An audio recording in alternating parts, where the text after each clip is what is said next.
And now, the BS Sports Show. I had a meeting with Jim Mora and Bill Polian. Both these guys are intimidating guys.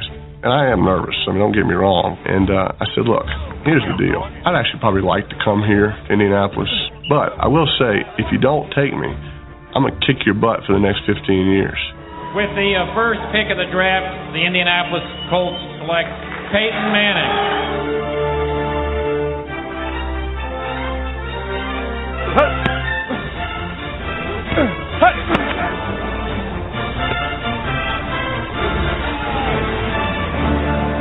Third down and 5, drops the throw, the quick pass over the middle, caught by Harris, he's gone! Peyton Manning's first throw, a 48-yard touchdown. not a bad start. Who wrote that script?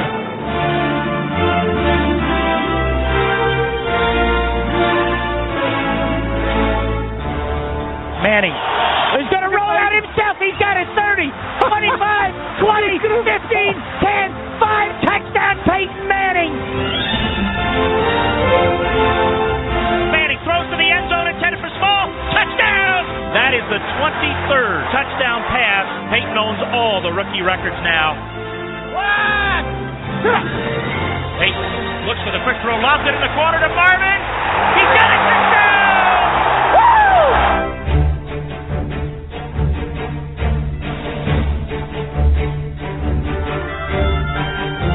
You're the greatest alive. You're looking at a living legend right now. Snap is to Peyton. Protection stays in. He throws the Stokely touchdown! That's the record breaker! There it is, the record-breaking 49th touchdown pass. Dan Marino can take a step back. Peyton Manning's the leader. The record they thought would never be broken has been broken.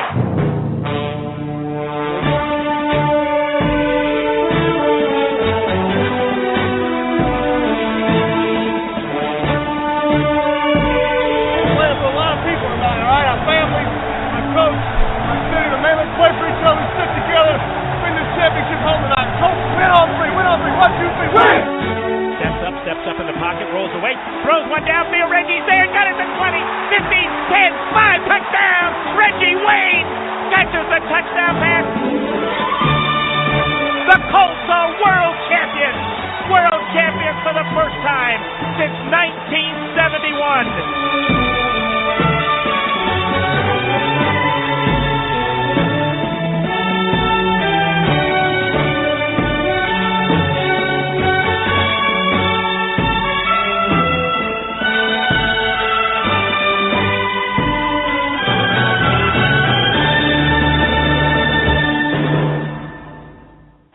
Turn out the light.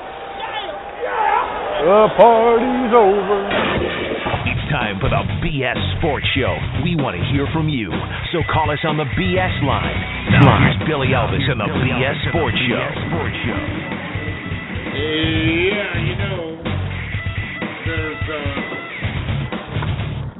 Yeah, there's only a rare occasion when a legend like that calls it quits. So I guess he deserves a 15-minute intro like that. It was like how long was that? 2.5 minutes. No, it was very good. It was very good. I just can't believe you guys are crying. Right. I've never seen this before. You know what, though? I mean, anybody that didn't think Peyton was going to cry today is a fool. I knew he was going to cry. I cried today. I'm not going to lie. I did. It seems like you're still crying. I am a little bit. Oh, man. Well, yeah, Peyton Manning officially made the announcement today at 1 o'clock Eastern time that he's hanging up the cleats. And who knows what he's going to do next. I don't know. Maybe he's going to go into a career of teabagging people. We don't know. Or maybe he just focuses on pizza deliveries. Or Saturday Night Live hosting. Saturday Night Live hosting. He's proved he's got a sense of humor. At any rate, Peyton Manning will play no more. Now, here's the deal. Very, very smart move, Peyton. Very, very smart move. Because we all know Blake Sebring of the News Sentinel sitting here, comment reporter, amongst other things. Mo Time at Mo Radio Show on Twitter. I'm at Billy Elvis, at Blake Sebring. We all know that that's what he should have done.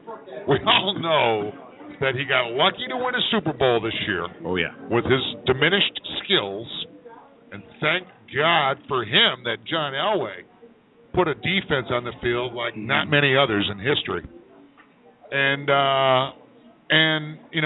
him to do that, though, that's not an easy thing. You look back at the guys that went out on top. And in the NFL, well, his predecessor, John Elway, got to do a very, very similar thing with back-to-back Super Bowls. But quite often, guys stay around too long. Because, number one, it's not only when your time comes, when your age has reached its limits with your body, like Kobe Bryant this year, like Michael Jordan when he played for the Wizards and shouldn't have. You know, it doesn't always coincide. For Peyton, he was one of those lucky guys that at the end of his, skill set span, at the end of his usefulness, he got to win a title. And for those to line up like that, doesn't happen very often. Do you think, though, in 2 years, since Tom Brady turns 39 this year, that we'll be looking back going, man, Tom should have retired after a Super Bowl win 2 years ago? I think Tom runs the risk of going through the same thing Peyton did, because when you get around that age of 40, the drop-off is really quick. And people want to say that Tom Brady doesn't look as bad as Peyton does. Well, you know what? Peyton's first year in Denver after the surgeries, after leaving the Colts, he looked pretty good, too. Yeah, he didn't have the downfield pass, but he looked crisp with the short passes. He looked like he had some mobility. He didn't have the near drop-off like he's had the last 2 seasons. You know what? And I'm a guy who I thought Peyton should have retired when he got hurt. Yeah. Because I am really thankful today that he is moderately healthy. I mean, he was one hit away from being paralyzed. Right. I mean, we know that. And look at how much bigger and faster the players are when he retires from when he started. There's a progression there that's continuing. Yeah. Well, we look at Tom, too, though, and the Patriots have relied so much on his arm the last couple of years because you haven't had the running game or they haven't had the receivers they've needed, so Tom's thrown a lot more, and he's taken a lot more hits the last couple of years. I don't know. I think it could be a mistake by the Patriots to sign Tom Brady up until he's 41 years old. It's probably that's going to end up being like a Kobe Bryant situation, where they gave him far too much money far too late in his career and call it a reward. But what they're going to end up doing is they're going to end up hampering the franchise in some way, shape, or form, like the Lakers did. But let's get back to Peyton for a moment.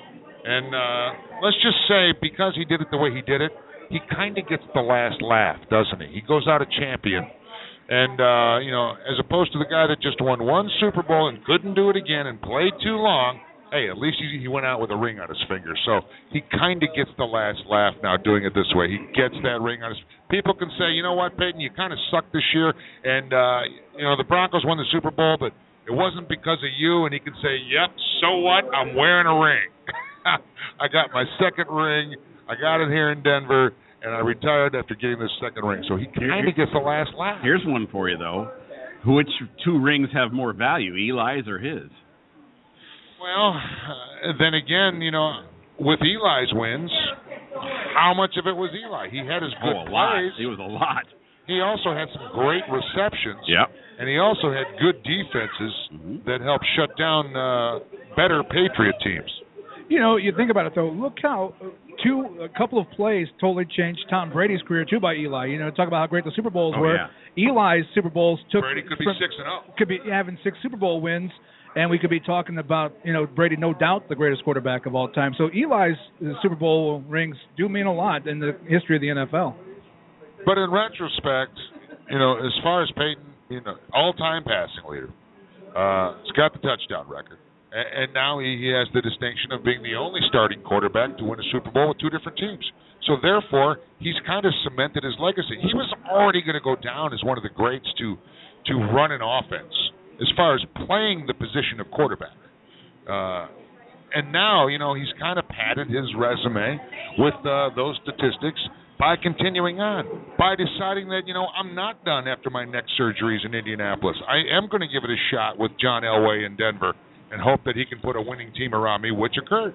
Well, and without Peyton Manning, and this takes nothing away from Marvin Harrison or Reggie Wayne, are either one of those guys Hall of Fame wide receivers without Peyton Manning as their quarterback if they're playing for another team that doesn't have a Tom Brady or a Brett Favre as quarterback, or Marvin Harrison and Reggie Wayne, who weren't considered, top-flight receivers coming out of the draft? Are they Hall of Famers without him? I mean, that's subjective. I mean, obviously, great tandems. I think you could argue Peyton hurt his legacy the last 3 years. Hurt it? Hurt it. Because... He was not at the same level, not even close. Yeah, but he set all those records. I know. The 55 but I'm just saying touchdown he season. was, the 1 year. I mean, and then getting the passing yardage record. These were all after he's past his prime, so to it was speak. The 1 year, mid-30s. The Super Bowl blowout, though, I think hurt his legacy a little bit. That was worse than the New Orleans one where he throws the interception, but to Tracy Porter late in the game. But I don't know, the blowout, the Super Bowl, I think did hurt the legacy a little bit. And there's nobody a bigger Peyton Manning fan than I am, but I think that hurt his legacy a little bit, that Super Bowl destruction by the Seahawks. Well, look at it this way. He did the same thing in Denver he did in Indianapolis. He did it in far fewer years in Denver. He did it in He had a defense in Denver. He didn't have one in Indy. Yeah, but he got to a Super Bowl without a defense the first time with Denver. But even then, they wouldn't have won without Bob Sanders. It's funny, you bring that up because I watched that year in review last night from the NFL Network, about a 2-hour special, and that defense was horrible. The Colts that year lost their last 4 games. They were last in run defense. Are we talking the Super Bowl they lost to the Saints? No, we're talking about the 06. The one they beat the Bears. Then all of a sudden that defense showed up against Kansas City, allowed Larry Johnson only had 19 yards. The Colts ran for over 300 yards 3 of those last 4 games of the year. So then all of a sudden the defense shows up, and had Peyton had what Tom Brady had those years, that's the argument for so long before he went to Denver, is how many more Super Bowl rings would Peyton have had with even a decent defense. So, he's a guy that you can't take anything away from him, for sure. I mean, there's nobody, I think, prepared better than Peyton Manning did. And I think that, a lot of times he was a tough teammate. There was a lot of good sentiments today from guys who were teammates, but there were a lot of teammates, Here's what everybody forgets. Peyton did revolutionize the game. Oh, yeah. He was the guy that could change the play at the line of scrimmage, and now other teams have learned to do that based on the defense, and they don't do it as well. And that's what Peyton does. That's what Peyton has always done well. He called plays on the field, and that's the way it always used to be done back in Johnny Unitas' days and back in Frank Gifford's days and way the hell back then. But and it probably won't ever happen again because coaches are paid too much money and there's too much money at stake. So everybody's going to have their job, and very, very rarely will the quarterback actually be calling his own plays. But Peyton was truly the field general, that which is a throwback, but in the sense of revolutionizing the shotgun offense to where you were making audibles based on standing at the line of scrimmage and looking at how the defense is lined up. He revolutionized the game. Now other teams are trying to do that and try to find a quarterback that has the smarts to do that, and not many can do that. Well, it's cool, too, in that special I watched last night. Where Peyton got that from was they were going to Baltimore, that second playoff game of that season where they won the Super Bowl, to play Baltimore's defense, and he was watching the Patriots play the Jets, and they saw Tom Brady doing kind of a hurry-up against that Jets defense, and he's like, man, this could work, and that's kind of where it developed into Peyton calling all those plays on the field and making all those audibles was from watching Tom Brady and the Patriots do it to the Jets in the playoffs of that year. So Peyton took what he saw, went to Tom Moore and Tony Dungy somewhat, and they completely revamped their offense for Peyton starting in those playoffs against Baltimore. All right, so where's Peyton on your all-time lists, Blake Sebring? Is he numero uno? No. Is he top 5? I've never thought about it, actually. I know Brady's number 1. What about you? Well, let's let Blake think for a second. What are we going on, though? I mean, we're looking at wins like everybody does? Whatever, yeah. Your criteria, your top 5 quarterbacks. I would say he's on my overall list, number 2, he's the best regular season quarterback, I think, of all time. But number 2, because Brady, as much as I like to say, has been to, 7 Super Bowls, 6 Super Bowls now. He's got 4 rings. Their record against each other, I believe Peyton's ahead of Brady in the postseason. 3-2. And I think aren't they pretty even? No. Brady's significantly. Regular season, Brady's got a lead by 6 or 7 games. But in the regular season. Yeah, postseason 3-2 is what that is. Number 2. I think I might take Kurt Warner over him. What? I think I might take Kurt Warner over him. Because of what he did with Arizona and L.A., and he changed the game. Yeah. And, he didn't have the extra 6-7 years that Peyton had because he never got drafted. If he would have, I think he would have had similar numbers. Why? I don't know how many people have Kurt Warner that are on their list. That's a good point, though. You figure if he didn't get all those years, he had all those Arena League numbers. The greatest show on turf was pretty awesome to watch. And then he did it with another team, too, which was another downtrodden team. It wasn't like the Colts. Colts were a playoff team. Well, remember they had Harbaugh and all those guys. You got to remember that. I mean, they were decent. He had that false. Remember, he started for the Jets Eli's rookie year, then they got rid of him, and then that's when he went to Arizona. So his career went from down to up, way back down when the Giants cut him, and then back to up when he took Arizona and almost won the Super Bowl. Yeah. I tell you what, here's what I know about Peyton. He's my number one of all time. And that's just because, you watch the way he operated. Sometimes he did too much. And sometimes he forced the ball too much. Sometimes he put the team's, definitely. Team's hopes on his shoulders a little too much. But then again, sometimes he had to. He didn't trust his teammates. Yeah. That's his downside. The upside is that I don't think in my lifetime I never saw the old school dudes, the Johnny Unitas's, the Otto Grahams, the guys that were true field generals. Because anymore, in this era we grew up with, you guys, the quarterbacks are puppets. It wasn't Joe Montana's offense in San Francisco. It was Bill Walsh's West Coast offense. And the quarterback is a tool of Bill Walsh's West Coast offense. And you can say that with a lot of even Brady. Brady is a facet of Bill Belichick's team. Whereas Peyton seems to be, that true quintessential field general. And he was that way with Dungy. And he was that way with, matter of fact, he's been that way with every coach he's had. Caldwell, Kubiak, Fox.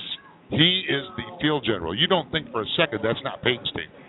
Well, I think this year of all years, it maybe was the most where it wasn't. We saw the how bad the offense was at the beginning of the year when Kubiak tried to change it to his offense, where it was more running. So you're right. For the first year ever, and I think maybe that factored into it. If John Fox was a coach there still, and Adam Gase was still the offensive coordinator, there's a very good possibility that Peyton's playing this year. All right, so let's put it this way. Peyton basically had 2 bad years, this year and his rookie year. And the 16 in between were pretty stellar.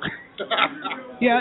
Do you think, though, that the Broncos, you notice that the TMZ story about Brock Osweiler pushing a woman over the weekend on videotape came out after Peyton retires. Is that an issue for them as the way the NFL looks at it now? Is that going to be an issue for them going forward, signing Brock Osweiler to 2 years, 3 years, $45 million? 3 years, 45. That's why, because Brock Osweiler is 3 for 45. If you listen to Colin Cowherd, which I do, because I think he brings a little insight, occasionally, and sometimes he's a loose cannon and he drives me nuts. But, I kind of believe this angle of Colin Cowherd's that John Elway didn't have a choice when he wanted to get past that Tim Tebow era. When Tim Tebow won that one playoff game against the Steelers in miraculous fashion in the shortest overtime ever, the only way he was going to move past Tebow, because fans would have blown up the stadium, was by bringing in a huge name. What huge name was available? Peyton Manning was available. And if you guys remember, nobody talked about, poor little Timmy Tebow when Peyton came to town. Everybody was like, holy crap, Peyton's going to Denver.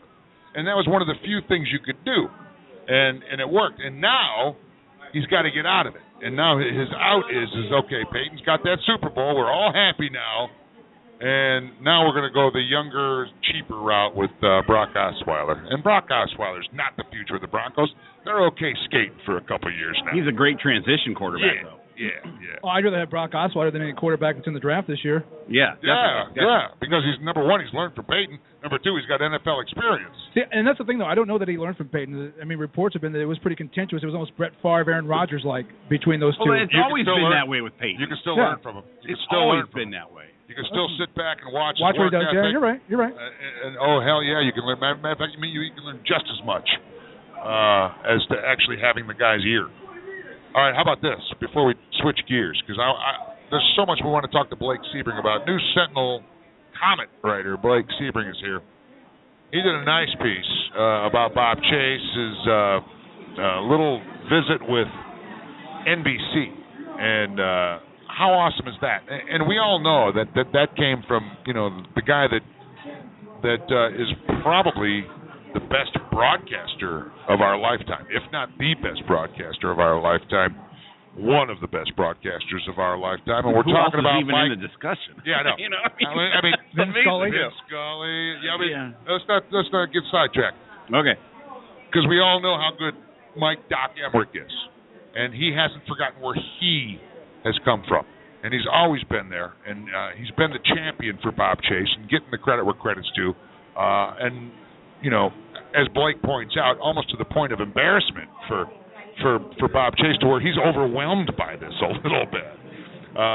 But want to talk about that. Want to talk about the Komets a little bit and this record, road trip that they're on and how weird it is. But think about this for a second. RG3 was just released by the Washington Redskins the same day that Peyton Manning announces his retirement. And when you think about the correlation there, and we've talked about it in the past on these shows, with Andrew Luck and Peyton Manning and the similarities, and Peyton Manning going number 1 to the Colts, and Ryan Leaf going number 2 to the Chargers, and then you got Andrew Luck going number 1 to the Colts, and RG3 going number 2 to the Redskins, and RG3 might have had a little bit more success at the NFL level, but not much. Flaming out, probably won't get another chance. What a weird correlation there with the Andrew Luck, Peyton Manning eras that just kind of continues with RG3 getting cut loose. So much high regard for RG3, and then think back to the fact that there was actually some questions, maybe not from Irsay and the Colts brass, but there was actually some questions. Who should the Colts take? Should they take RG3? Should they take Andrew Luck? Just like, should they take Ryan Leaf? Should they take Peyton Manning? There's a correlation between the two eras. It's kind of almost eerie. Well, I like what Peyton said, that, hey, he told Jim Irsay and Bill Polian that if you don't draft me, I'm going to come back and kick your ass for the next 15 years. I know. That's and they made the right choice both times, and I think, obviously in hindsight it was a no-brainer, but, it was closer than some expected, enough to where the Colts made a Ryan Leaf jersey with a number 1 on it that Dan Patrick currently owns. But sure. It was closer, I guess, than what people thought. But they made the right decision. And Indianapolis has been spoiled with having 2 amazing, probably Hall of Fame quarterbacks back to back. Yeah, no question about it. All right, well, let's switch gears. First off, Gary Graham's out here a lot with us, Blake, and you cover the Komets, and we asked Gary about this never before, crazy long 18-day, 8-game road trip that the Komets are on. And, obviously it has to do with them being a Western Conference team, but not in a Western Conference region and all the ramifications there, and getting the travel out of the way when they can. But man, it's brutal. And thankfully they're 2-2 on this road trip thus far, heading into that game in Alaska. But why do the Komets, number 1, have to deal with this? And number 2, why does the ECHL put them through this? Well, you're in the Western Conference. You have to play some Western Conference teams. But why does the Komets get the... There's no other reason that they have to be in the Western Conference, geographically. They have to be. You can't have 6 teams in one conference and 18 in another. You've got to balance it out for playoffs, somehow, some way. There's no other way around it. Evansville, because they're not stable enough? Evansville couldn't afford it. That's what I'm saying. That's basically it. And the Komets, they kind of like it. I mean, the Frunkies kind of enjoy this kind of thing. I'm writing a column for Wednesday saying they need to play Rapid City more. They need to play them 10 times next year. That's the rivalry that they need, that they don't have. I mean, Toledo's a rivalry, but name one incident out of the Toledo games that really jumps out at you other than Sean Sidlowski and the guy with the knee, going knee to knee in the playoffs. But, really, but you can think of 5 of them for Rapid City, right off the top of your head. That's what they desperately need. But how bad does this hurt the franchise to be gone for 18 days? We'll find out in 2 weeks. Yeah. We're not going to know now. We're going to find out in 2 weeks. Truthfully, I think the hardest part of this road trip is not going to Alaska, not going to Rapid City, not going to Colorado. It's that Thursday game in Evansville. I think that is the one you bet the house against them if you're a betting person, because they're going to be grouchy, tired, jet-lagged. They lose the hour of time coming back with the daylight savings and all that. And, you can't. I don't know how you're going to perform in that game at a halfway decent level. Well, you talked about some controversy. We had some over the weekend. There were some accusations that a bench player had used his stick to hook one of the Komets players. It resulted in Cody Saul then with the game misconduct and being suspended for 2 games. What's the outcome? Have we got a ruling by the ECHL? Yeah, there was nothing on the tape that they could definitively rule on. It looks like the guy, from what the guy at the league, what Joe Ernst at the league office said, it looked like the guy had his stick leaning against the boards and Saul hit it, but he couldn't tell. It wasn't definitive enough to be able to tell. And even if it was, it's just a 2-minute penalty for interference. That's all it is. But the linesman abstained from he could have got involved during the game. Supposedly, according to Gary, but I haven't talked to the linesman. That's what Gary said. All right, before we get a break in, one more question for Blake Sebring, but real quick.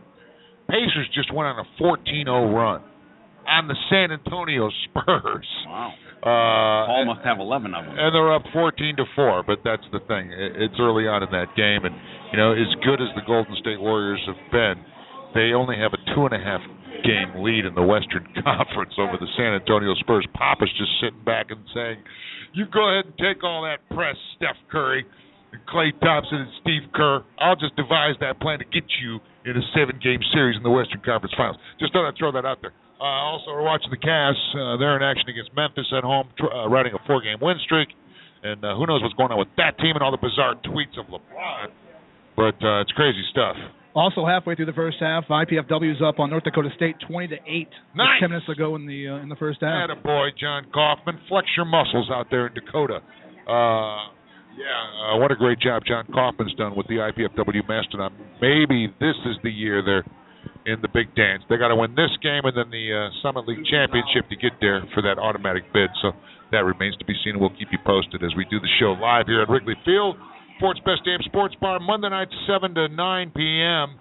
I'm at Billy Elvis on the Twitter, Mo Time at Mo Radio Show, at BS Sports The Fan, and our guest right now from the News Sentinel, at Blake Sebring. Check out BlakeSebring.com for his blog about books and how you can get the books he's written, plus his Tailing the Komets blog on what's going on with the case. Real quick, the honor for Bob Chase. I think the best thing about it was not only was that a cool piece, introed by Doc Emmerich himself on Sunday on that NBC telecast. I mean, he introed his own piece, his own idea, which was cool. And then he tried to tell me that, no, the producer came up with the idea. I'm like, yeah, right, Mike, come on. You went up there and you wanted to make sure it was done right. And he did. And it was a cool piece following the K's on a trip to Toledo and Bob Chase in action, Bob doing what Bob does. But I think my favorite part of all that was when Emmerich hinted, and I think you hinted also in your column that there were so many hours of footage shot by 20 NBC hours. that there may be some more tributes in the offing to Mr. Chase, and deservedly so. Tell me about Bob Chase and his impact on this. What do you mean How much to this time area? we got? You got to do it quick. You got to Seriously. do it quick. Okay, I don't think there's been anybody in the history of Fort Wayne who has done more to promote the city itself than Bob has. Yeah. I mean, That includes the Charles Woodson, that includes the Loy Ball. Give me anybody. I'm talking politics. Even I'm Helmke talking, and all he's done for... Drake Hogeston. Give me anything in any form of life. Yeah. You're right. Who's done more than Bob. And for a longer period of time, which adds to it all. But look at it this way. Who sold more people on hockey than Bob? And not just in Fort Wayne. Anywhere. Northern Indiana. Anywhere. Northwest Ohio. Anywhere in the down to world. Kentucky. In the world. Yeah. Seriously, in the world. Yeah, but I'm talking about who he reached. I know, but seriously, in the world. I mean, because remember, WoWo's 50,000 signal used to go all over the place. They got letters from South America, from people who listened on the games. Does it hurt Bob's legacy overall in hockey by hockey fans that he never went to the NHL? Yes, because he's not in the NHL. He's not in the Hockey Hall of Fame because of that. He's not in the U.S. Hockey Hall of Fame because of that. We've tried. I love messing with Bob when I see him, and most recently, he'll still kick your butt. No, wait. I love that's not what I'm talking about messing with him. It was about a year or so ago. I saw him in the WoWo studios where he still does some things, and and it was right after Vince Scully had said he was going to do another year of broadcasting. Now we know Vince Scully's hanging him up. But I said, are you only hanging around as long until you could pass Vince Scully? And his response was so quick, as if he knew I was going to say that to him, by saying, I've been in one city my whole career. I've been in Fort Wayne the whole career. Vince Scully went from Brooklyn to L.A. And I'm like, that's a fair point. and he didn't say it angrily. No, but I he think was just ready for the response about Vin Scully. I mean, those are the only two I can think of that have over 60 years experience. Foster Hewitt, would be one. Who is he? Yeah, in Canada. How long did Chick Hearn do his thing? Oh, my gosh, yeah. And Ernie Harwell, I don't think he got Johnny the Most, Right, but if you look, though, nothing bad to Vin Scully, but calling hockey's a lot damn harder to call as you get older than it is to call baseball. Let's just talk longevity. Let's just talk. And how about this? How about the fact that Vin Scully probably didn't have to do too many buses? Maybe back in the Brooklyn Oh, my gosh, yeah. Maybe back in the Brooklyn days he did buses, but he was a young man back in the Brooklyn days. Well, look at it this way. Bob used to do his show in the morning, get on the bus, go all night, then get back in there in the morning to do the sports at 6 a.m., I mean, he did that all the time. So we're talking about a major league lifestyle here, not just with Scully, but with Most and with Harry Carey and with Ernie Harwell and all those guys. Yeah, you can bet they didn't ride too many buses. No, they were being flown in style. Even if the team rode the bus, they were probably flying. Yeah. Your favorite Bob Chase quote or story? Oh my gosh! Wow. You got to narrow it down. I got a whole book of them. I mean, come on. But you had. Good question, Billy. Wow. This. I know I'm going to screw this up too. We won't hold you to it. Yeah, nobody's listening. Yeah, no, nobody remember. Wow. There's so many of them. My favorite one is that he shouldn't be here, and I don't mean that he should be passed on, but he shouldn't have never come to Fort Wayne. Right. He didn't. The guy called him from WoWo and said, "Send me your stuff, send me your tape," and Bob blew it off, and he totally blew it off. And then the guy called him again, and Bob panicked, and what he did was he just taped what he was going to do for the next 10 minutes on the newscast, and then that's what he sent him. Oh, wow. Yeah. And then I guess my second favorite one is that Bob Chase is not his actual name. When he got to Fort Wayne, they wanted him to change his name. It's a longer name. The name is in the book. I mean, the story's in the book. Chase is actually his wife Murph's maiden name. And her father had 4 girls, and he had no sons. And he just thought that was the best darn thing he'd ever heard, that Bob would go by Bob Chase. Yeah. What an honor. I mean, what a compliment to him. That just tells you what a great individual he is. I mean, this is one aspect that tells you what a great individual he is. Yeah. But those are my two favorite, I guess. You're off right. the top of my head. I know we could talk to hours to you about Bob Chase, and we don't have that kind of time, but we appreciate the time you gave us, Blake. Okay. And that's one of the books you can find at BlakeSebring.com. Everything about Bob Chase, everything about the Komets, the Fort Wayne Sports History book, even those dabblings into fiction, which seem to have done pretty well for you, because I think one of them, didn't Friday Night, the book about high school football? Homecoming Game? Homecoming Game was ranked on Amazon for weeks and weeks. Yeah, so good for you. Check out Blake's work at BlakeSebring.com. So now I'm going to go home and kill you, Billy, because I'm writing a murder mystery. Sweet. Have me die. Oh, man, it'll be gruesome. In the library. Can I with kill a him, candlestick. It's like Clue. Except everybody would go to Mo first off, and it'd be like, I did it. Even if he didn't, he'd want to be known as the guy who did it. And if not Mo, then Stiller, and not him, then Hammer, and it would be right down the line. Oh, my gosh. All my ex-wives. All right. All right, Blake. You do live a Hank Williams Jr. song, that's for sure. I'll see you again soon, buddy. Okay. Always, thanks a lot, man. Blake Sebring is the man for anything and everything on the Komets, and also just to talk to about sports, because he's not afraid to share an opinion. And, oh, by the way, good luck to your Cubs this summer, too. I'm sure we'll talk to you again before they actually play games that count. Stick around. We've got our first Colts reporter to talk about Peyton Manning officially calling it quits. We're going to talk to Reggie Hayes next hour, about an hour from now, about Peyton and what he means to the sport, what his legacy is, his retirement, everything about it. Reggie Hayes is at 8:30, but immediately next, it's Phil B. Wilson, formerly of the Indy Star, ColtsBlitz.com, also Pacers Press. But Phil B. has always been outspoken with regard to Peyton Manning and the Colts, and why not talk to Phil B. next? He's our guest in hour number 1. Wrigley Field Bar and Grill, $8 unlimited topping large pizzas. Highlight the specials on Monday, plus $1 Mighty Burgers and more. Mo Time at Mo Radio Show. I'm at Billy Elvis at BS Sports The Fan. Wrigley Field's where we're at every Monday night from 7 to 9. And up next, talking Peyton's retirement with Phil B. Wilson on the BS Sports Show. I'm unbelievable. I'm a beautiful, beautiful man. It's the BS Sports Show. It truly has been an honor to play in Indianapolis. I do love it here. I love the fans, and I will always enjoy having played for such a great team. Thank you very much from the bottom of my heart. I truly have enjoyed being your quarterback. Who didn't get choked up when Peyton said his farewell to Indianapolis before going to Denver? I did. I did too. I got choked up. I cried today. And I knew he would cry today, and I think everybody knew he would cry again today. You had an inkling that I would cry too, didn't you, when you were sitting at home watching it? Because I did. Phil B. Wilson, longtime Colts reporter. Did you shed a tear as well when you watched Peyton's retirement speech today, Phil B.? No, I'm sorry, guys. I was banging away on the laptop, doing 2 or 3 different things, and watching it and listening to him, and every now and then he'd pause or his voice would crack. I looked up at him, and I've been through that before, and I know it was emotional, and yeah, you acknowledge that emotion in yourself, but there are too many things going on, putting up 4 stories and 5 videos today and racing home from talking to the three Colts, former Colts, David Thornton, Gary Brackett, and then our current Colt, Joe Wright, and then racing home in time for the press conference. I just don't think I've ever slowed down. I'm at a Pacer game right now.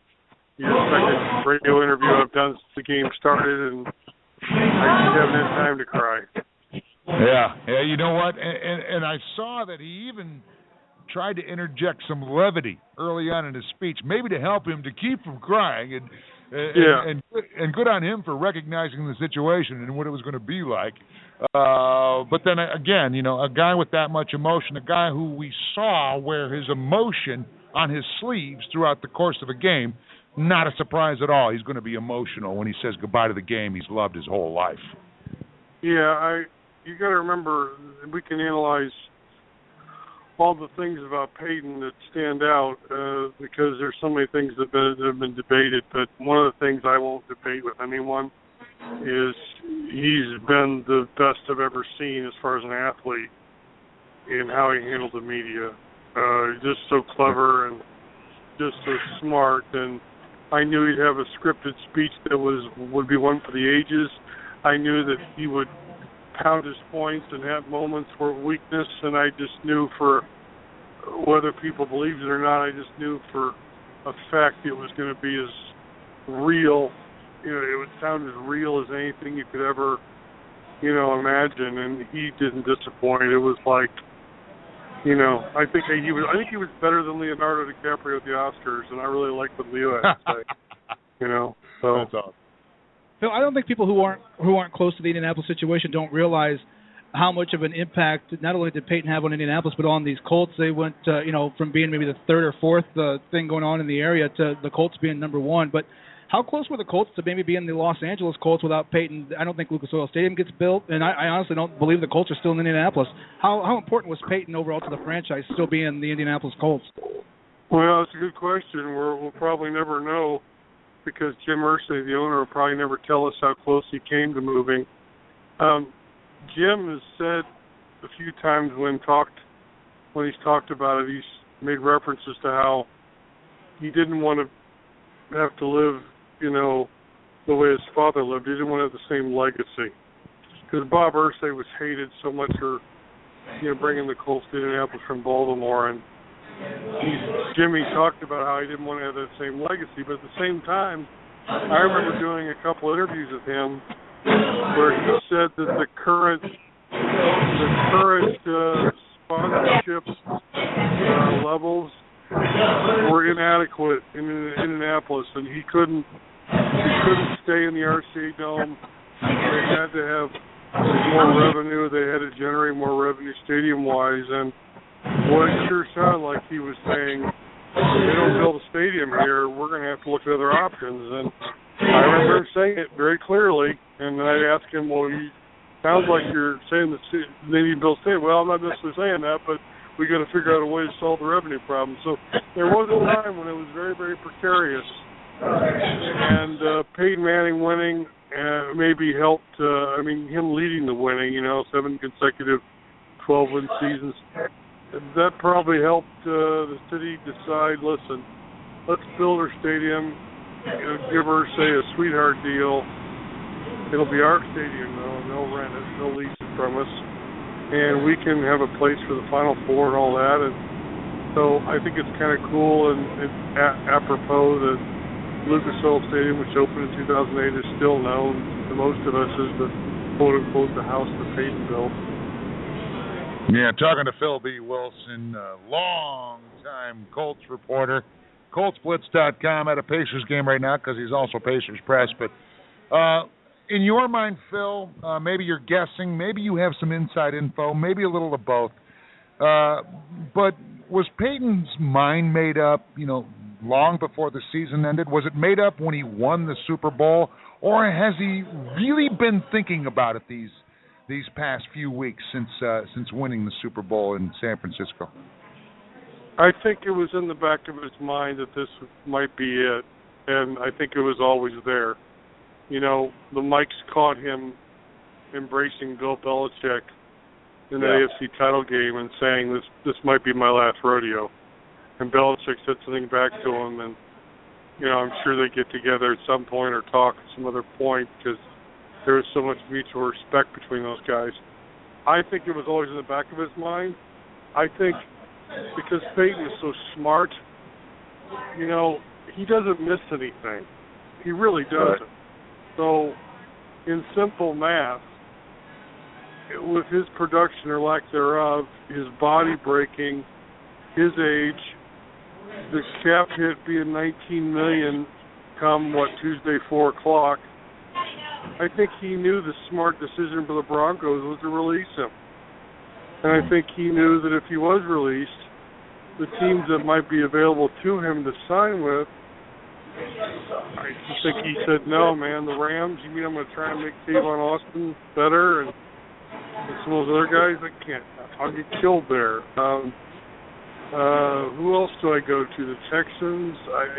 I just think he saw very little opportunity out there, and deep down in my gut, I don't think he wanted to retire for a second. I really don't. But I think he had to face the music. He weighed the pros and cons. He did what Tony Dungy told him: take your time, don't make an emotional decision after the Super Bowl. Think about it for a while. He said today he went hunting with Jeff Saturday. I think that's typical Peyton. He probably talked to Jeff about it a long time. Jeff, obviously retired after a year away with Green Bay. So, I think he eventually realized, I got to do this now. There's not going to be another opportunity for me. I'd be just tarnishing my career trying to play longer. As much as it kills me, I got to do this. So how long do Jim Irsay and the Colts wait to put Peyton Manning in the Ring of Honor? What's that? How long do Jim Irsay and the Colts wait to put Peyton Manning's name up in the Ring of Honor and have him in to celebrate that and do that? Boy, I tell you, that's a good question. I hadn't thought about how long it usually takes. Some people, you think it didn't take very long, and others, Marshall Falk and Eric Dickerson seemed to take forever because maybe he didn't want to do it with those two. But you know what? I won't be a bit surprised if, he mentions it this year to him. Irsay does. And if it doesn't happen this year, then maybe he waits until next year, the following year. But I don't think it'll be very long because it's a no-brainer.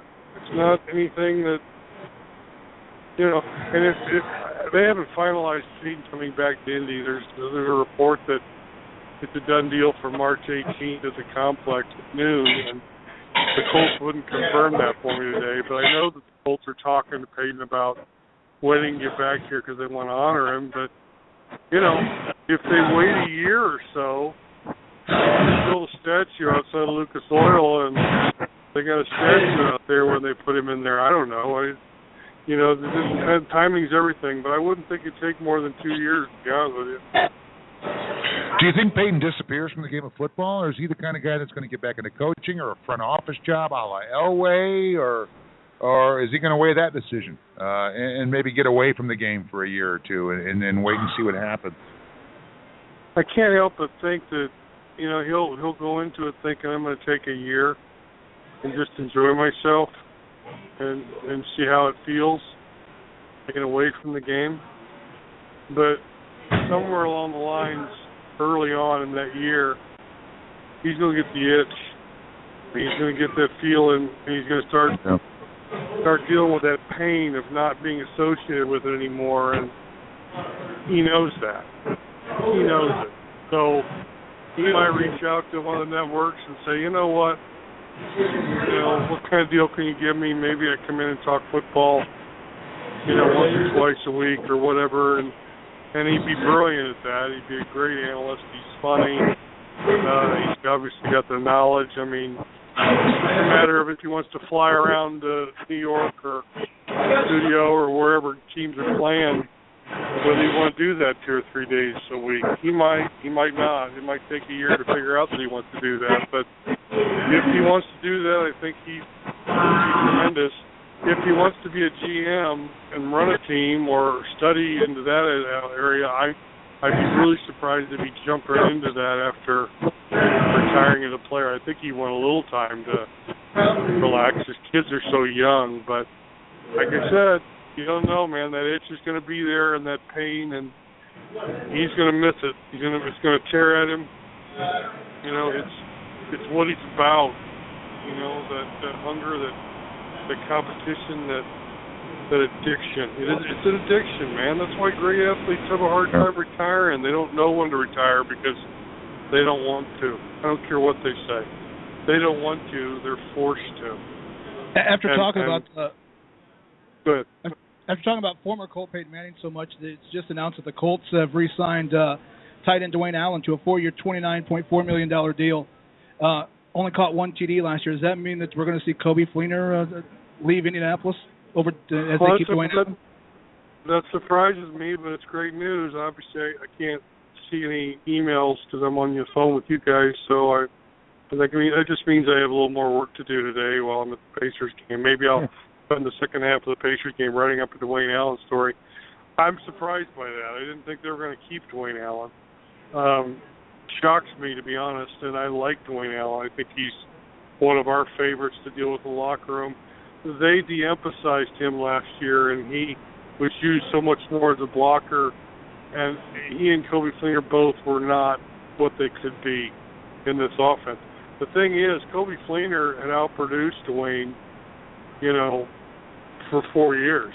Dwayne was hurt a lot, but you could make the argument that even though Allen might be the more complete tight end, the whole package, Kobe's numbers are better.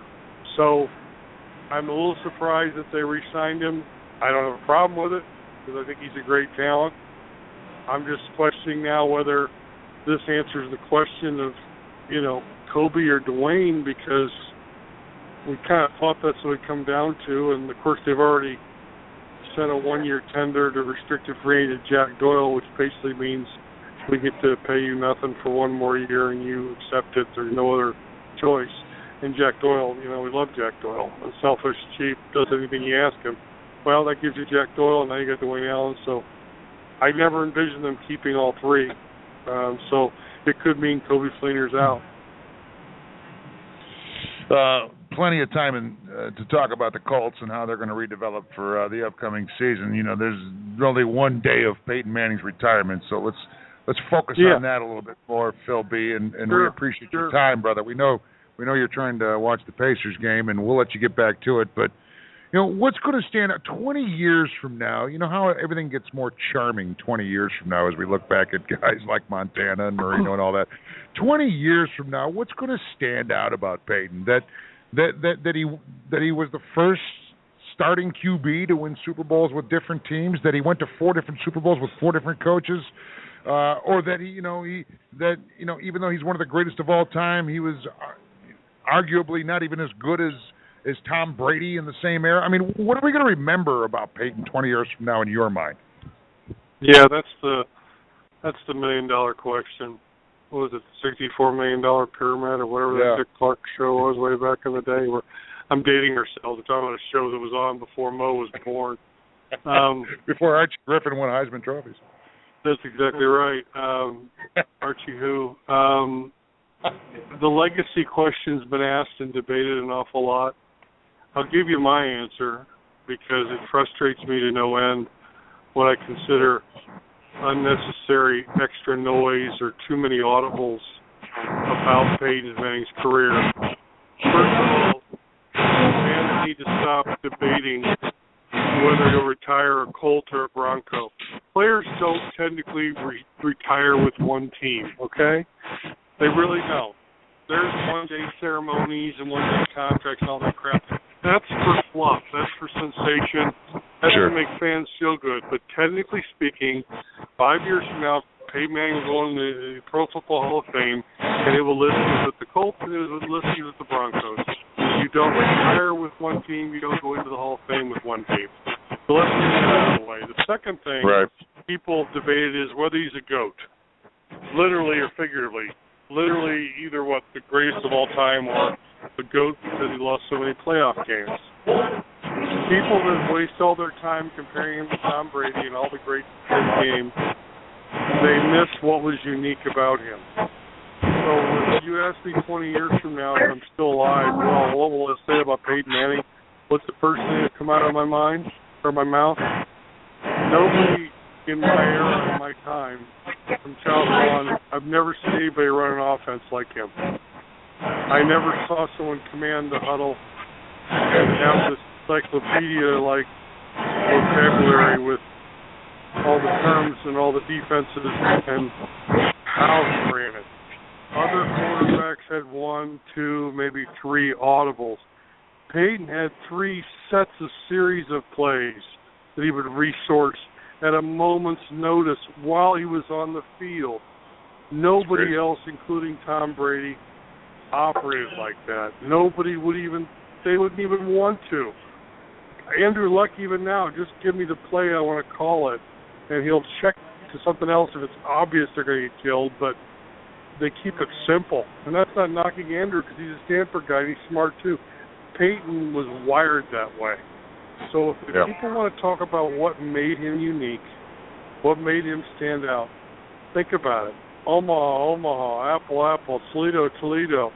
What's legit? What doesn't matter? What is he saying? What is he doing? What are you going here? So many times you're like, just snap the damn ball, and now you realize when the day he retires, God, I missed that. It was kind of funny watching all the histrionics and gyrations and all the different things, and he drove certain teams and certain players crazy. I remember Ray Lewis once saying, if you try and match wits with Peyton Manning, you're just going to lose. You can't do it that way. You can't play it that way. And Bill Belichick said the same thing. You know, you try to catch him off guard and surprise him, but don't try and match wits with him on the field because, again, nobody ever has been entrusted with that much responsibility, and that will stand out in my mind. It still does to this day. I wish people would remember that and think about that. That's what stands out about him. You won't see another guy go about playing quarterback in the NFL like he has. You mentioned earlier that Peyton sees and hears everything. Was there ever anything that you wrote about Peyton Manning all your years covering the Colts to where he didn't like it and confronted you or said something to you about it or froze you out for a time because of something you had written about Peyton Manning that he didn't like or disagreed with? No, he didn't freeze me out. He just, there was a time in 2011 where I wrote about some guys that came in that didn't help the team that were free agents. And he walked by in the locker room and chirped at me and said, hey, by the way, you left out this guy, and this guy, too. They didn't do shit either. Pardon my French. And it was funny because I was shocked that he just said it to me. I was shocked that he addressed me. You know, this is 2001. Excuse me, it was 2001. I was shocked that he commented on it to me. And then Phil Richards and Mike Chappell, I think, were standing there next to me, and they said, that's his way of telling you he didn't care for your story. And I said, well, okay, it's good to know. And there were times where I wrote something he took issue with or he'd make a comment about, but he never throws me out. There was a time where Anthony Gonzalez, the Buckeye, said something to me. He said too much to me, and it pissed Peyton off. And next thing you know, Anthony didn't want to talk to me anymore because Peyton had chewed him out really bad. So you have to be careful. Sometimes he lets you know one way or another that wasn't accepted or that wasn't tolerated. But there was a moment there late in his career here in Indy where I asked for one-on-one time with him, and I hadn't done that hardly at all. And after everybody left the locker room, because I asked for, I think it was a keepsake story, and I was asking guys what they keep from their careers. And I remember Peyton taking about a half an hour when guys were coming in and out of the locker room and meetings and all that. And all the reporters had left, and they let me stand there and talk to him for a good 20, 25 minutes. And he said the thing that he keeps from his career are pictures, and he has these photo albums that are stacked thick with these pictures he took with people over the years, all the different people. And I'm thinking that would be must-see scrapbook, if I ever got a chance to see those in person. But I found it fascinating that he had all these pictures taken, and people would, he always send me a copy of that, and he put it in a scrapbook. So he gave me a lot of quality time. I didn't ask for it too much because there's so many demands this time, but I'll remember that toward the end of his career. Awesome.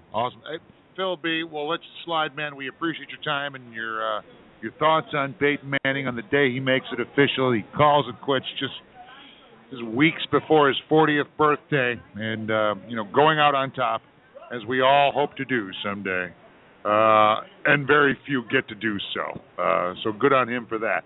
PacersPress.com. PacersPress.com. Where the Pacers are kicking the Spurs' butt. Granted, there's a lot of game left, but the Pacers are kicking the Spurs' butt right now. So enjoy the rest of that game, Phil B. And we'll talk again soon about the Colts as the draft nears, and maybe even a little on Indy. Your true passion, my friend. Well, thank you, brothers. Appreciate you. And yes, we all hope to go out on top someday. Some of us, that means something different than to the athletes, I'm sure. Cheers. Phil B. At P. Wilson24 on the Twitter. He got sexual on us there at the end. He also dropped an S-bomb. Well, it's all good. You got to quote Pete. You don't want to misquote him. It's the passion. It's the passion of his conversation. Phil B. doesn't pull any punches, and he pulled none in any conversation we've ever had. And the man doesn't really have too many bad things to say about Peyton, and rightfully so. Everybody's got their demons. We all have our demons, and Peyton's got his. He has a propensity to teabag trainers, and you know what? So what? You know what? He has he done it since then? Has there been bad press about him since then? Not a lot. He's no who's the Randall kid in Texas who keeps getting arrested every week? Yeah, Josh Randall or whatever his name is. Joseph Randall, who was actually committed to a mental health facility after 6 arrests in 6 weeks. Well, it reminds me of the kid from the Lions. Titus Young? Titus Young Sr. or Jr. Who was just recently arrested again. Yeah, I know. So obviously they've all been through the good and the bad, but with regard to what Peyton means to his legacy as a football player. I mean, we asked that question, and I put it on Twitter yesterday with regard to whose career would you rather have, Kobe Bryant's or Peyton Manning's, and I went with Kobe's just because he was scrutinized less. He's got more championships and probably made more money throughout the course of his 20 years. Well, I don't know the money thing. I'll look it up. It'll be close because I bet Kobe had that time for a few 3 to 4 years where he lost all of his endorsements. Yeah, I know. And and if you look salary-wise, I guarantee you. Kobe made more. Well, I don't know. There was a couple of years with the Colts where Peyton was making $29 million. Yeah, I know. But if you he really cashed in with the Denver deal. We know that. And you brought up a good point. We were talking off the air at the beginning before the show went on that there's been enough time that people kind of forgave Kobe and forgot about it. But for those couple of years in 2004, 2005, he was hit pretty hard. No question. Hit pretty hard, and everybody backed away from him, so he tried to remake his image, and he was able to do it. And when I talk to people about that, when they talk about whose career would you want to have, and they pick Peyton over Kobe, and they bring up the transgressions, and I'm like, well, wait a minute, I'm not talking about that. I'm talking about his playing career, and their response is, yeah. But how are you viewed by the public? How are you going to be able to live the rest of your life after you retire? And they make a valid point. So even if you were going to choose between Peyton and Manning, you only want to keep it to their, on the field or on the court achievements, whichever case we're talking. You still have to deal with the ramifications of how you're perceived by the public. And Peyton is more loved than Kobe these days. For sure. And Peyton got to go out on top where Kobe's obviously not going to. Not going to go out on top. And, I know people probably made the argument, well, Kobe's got 5 rings. That's fine, but he still doesn't have the most all time, and neither will Peyton. Right. And Peyton did it in the most popular sport in the United States. Kobe Bryant's probably a bigger world star, but in the country, in a sport where you wear a helmet, and Peyton, I think, is a more recognizable star, and I think, that speaks volumes. Peyton's hosted Saturday Night Live a couple times. Kobe never has. But think about the similarities, too. They both have had their off-the-field drama and trials and tribulations. Granted, I know Kobe's dealing with more, with the whole rape allegations, but, hey, both of them, are dealing with a situation where innocent until proven guilty, and they've walked with that regard. Both of them have been scrutinized for their behavior as teammates and how hard they've tried, and this, that, and the other. I don't know. I mean, it's just a good correlation. Maybe a better one is that Charles Woodson and Peyton Manning came into the NFL the same year, and they're leaving the same year. And talk about two stellar individuals. Peyton came in second to Mr. Woodson for the Heisman Trophy, just so you know. And we never make a comparison with Woodson and Peyton, even though they played the defense. Right. But as far as importance, as far as athleticism, and as far as, I'm almost going to give Charles Woodson a little bit more because it's tougher to play defense at a top level for 18 years than quarterback. He could still play. Yeah. There was still number picking off passes last year. I think the only problem with the Kobe and Peyton comparison is that it would be a socioeconomical issue. I think, you would feel more urban people would pick Kobe because he's more prominent in the urban community with basketball, where they were really focused that way, where Peyton would probably be more prominent with, Well, then Peyton wins. Yeah, I think sadly it would come down to that. It really would. Well, I'll tell you what, we're going to ask our next guest about that, who's sitting down right now. Mad Ants head coach Steve Gansey has entered the building. We're at Wrigley Field Bar and Grill just like every single Monday night from 7 to 9. And that means $8 unlimited topping large pizzas. That means $1 Mighty Burgers, pulled pork, and chicken sandwiches. That means all the games on the HD TVs and projection screens. We're watching the Pacers taking it to the Spurs a little bit. We're watching the Cavs and Grizzlies struggling some. And everything else going on in the sports world on this Monday night, where it's conference tournament week and the big dance looms. Yeah. Basketball takes over the sports world right now, unless your name is Peyton Manning.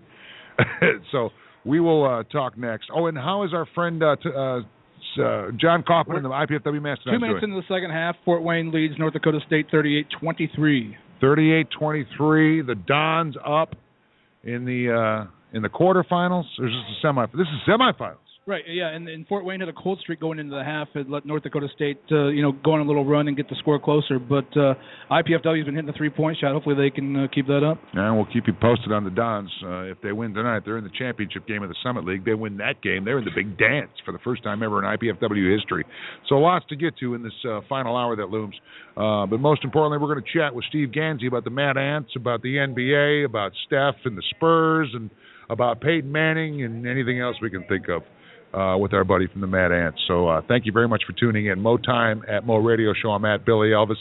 At BS Sports The Fan is the show on the Twitterverse, live at Wrigley Field every Monday, 7 to 9. It's the BS Sports Show.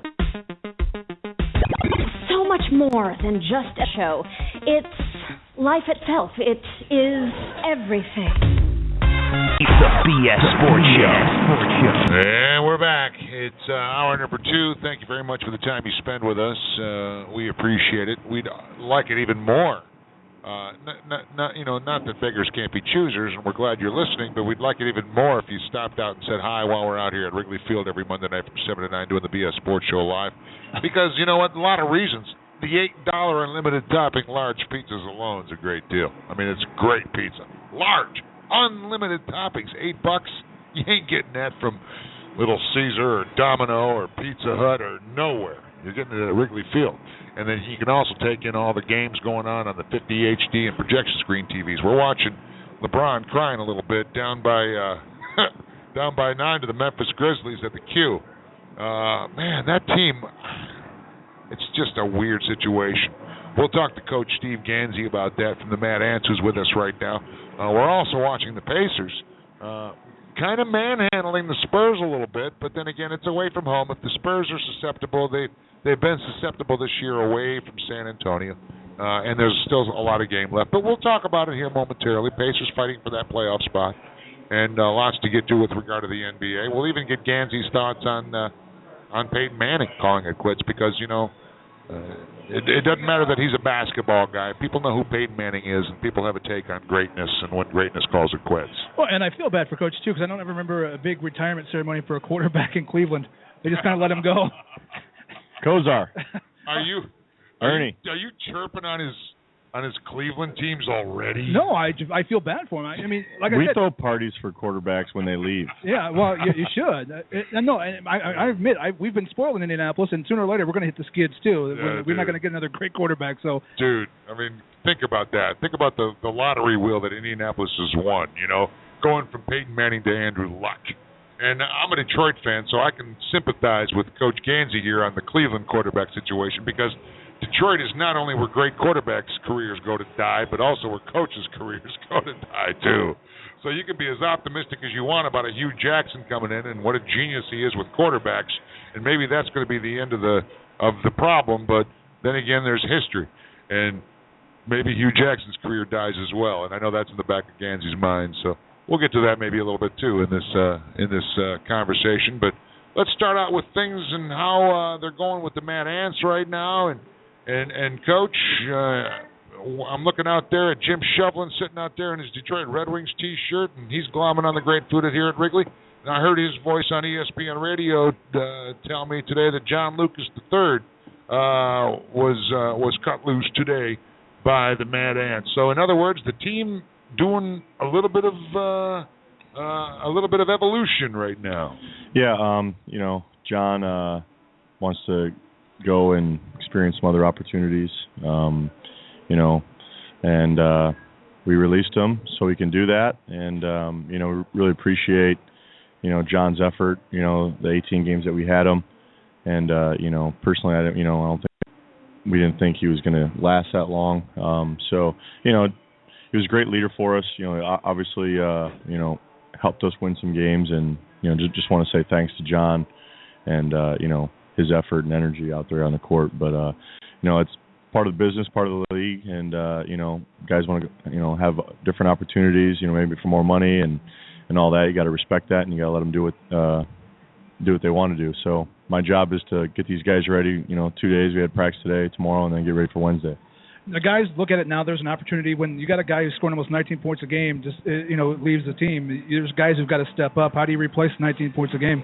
Yeah, that's about 30 minutes a game, and he shot 19 shots last game. So obviously, someone's got to step up. Xavier Thames been playing pretty well as of late, so I'm going to put Xavier in the starting lineup, and he's just got to continue to do what he's been doing. I don't believe in the next man up, theory or philosophy or whatever you want to call it, because if all of a sudden now they're going to step up, what were they doing before? I mean, these guys are paid athletes, and their role might be changed a little bit where they'll get more minutes and they'll maybe get some more shots, but they got to continue to come in with whether it's 5 minutes or 30 minutes, you got to bring energy and effort, and really expect that from those guys.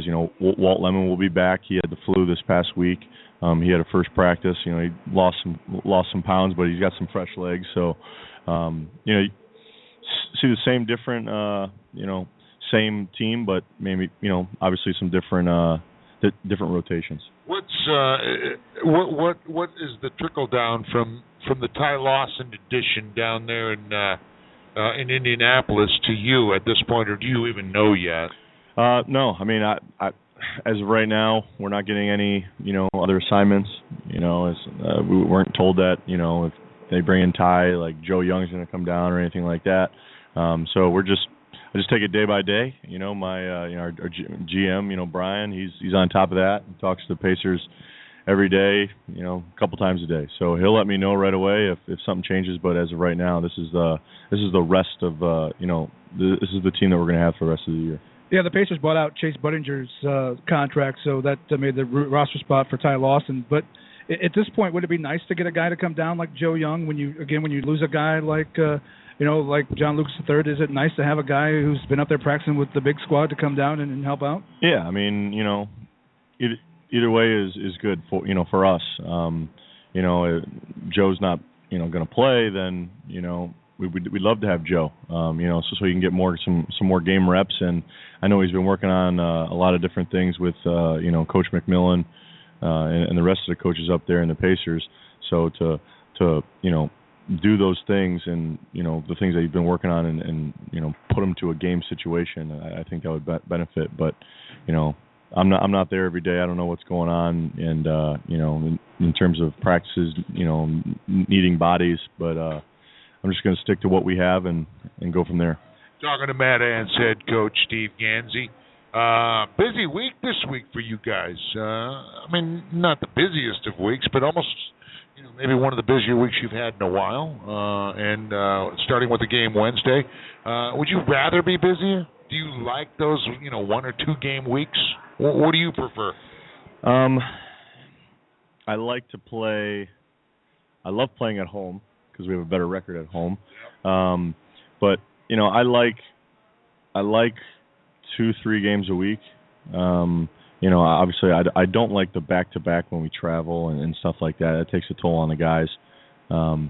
This last trip, we were in Canada, and we took the Rockstar Bucks, with that sleeper bus that sleeps like 21. It was pretty. Had satellite TV, everyone was spread out. It was good. I mean, but I don't like the play and then you got to get on a bus and then drive and then 4 hour 5 hour drive and then you got to play the next day. That's tough. But 3 games at home, I'll take it.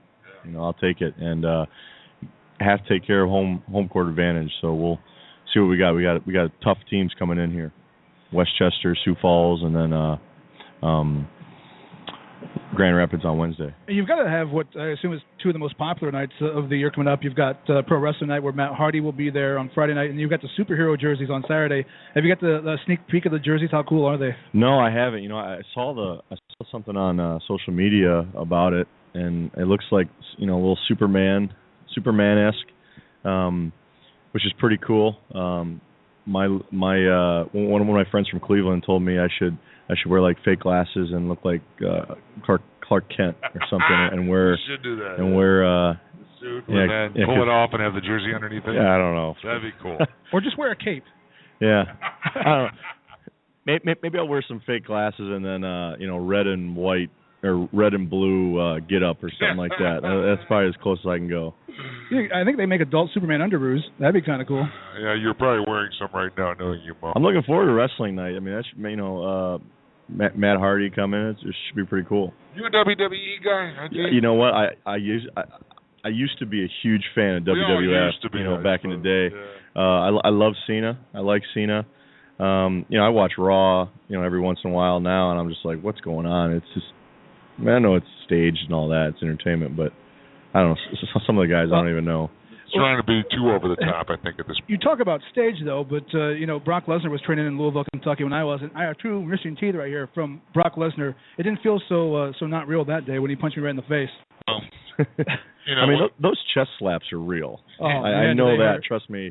I say stage, but I don't know. Maybe I'm disrespecting the wrestling world, but I don't know. I wouldn't last very long in a ring. Well, wrestling's all about rivalries, and you obviously have one there in Canton. You're having a tough time with your former team. I know you're not supposed to say you get up for one game more than the other, but when you go back to Canton and you play those guys, I got to assume that one means a little bit more to you than others. Yeah, definitely. It's just, I'm not going to lie. I'll be honest. It's just like a player. If you get traded from a team and then you're playing that team again, yeah, you're going to definitely be circling those dates. The preparation and the effort and all that stays the same. It's not like I'm going to prepare for one team more than the other.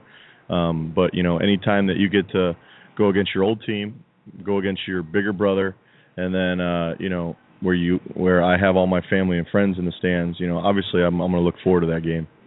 All right, let's switch gears a little bit. Mad Ants head coach Steve Gansey. Got 3 home games this week. Go see the Mad Ants. It's an affordable, excellent night of fun and athleticism.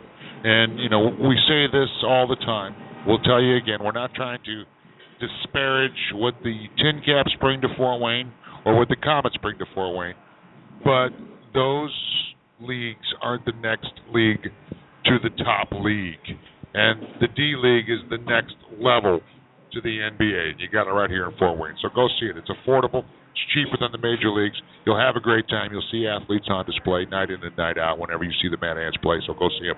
Let's switch to the NBA, Coach Gansey, real quick. I know you're a Cavs fan. We already touched on your Cleveland upbringing. Dysfunction just seems to be the norm in Cleveland these past 2 years. They figured it out in time last year after being 500 for the first half of the season and made it to the finals. And then, who knows what would have happened if Kevin Love and Kyrie Irving didn't get injured. But this year, it seems less acceptable that there's dysfunction going on because it is the second year with these guys. When LeBron went to Miami, the Big Three didn't win a title their first year. They went to the finals. They didn't win it. They got a lot better their second year. I'm not seeing this Cavs team be a lot better than they were last year in LeBron's first year back since going home. What are your thoughts on this team? Is it Kevin Love? Is it coaching? Is it the ownership? Is it just be patient and they can still get it together with 20 games left? I think they can get it going in the last 20 games. These last 15, 20 games are extremely important. So it really depends on who they're playing. Opponent-wise, down the stretch, you want to be playing the best basketball at the end of the year, obviously, and then just trying to roll into it. You got a lot of good players on that team that want to shoot more and want to play more, and it's tough, in any sport to manage egos, personalities, and everything. I mean, I'm not there every day. I don't know. And I was there, majority of the time last year and everything. But, sometimes one guy has it one night, the other guy, steps up and it's tough. But, they're number one in the East. I think a lot of teams would rather be in that situation. And I think with the veterans that they have on their team, I think, LeBron's really ready and locked in for playoffs. And he's going to be ready for the playoffs. And they have those dates circled.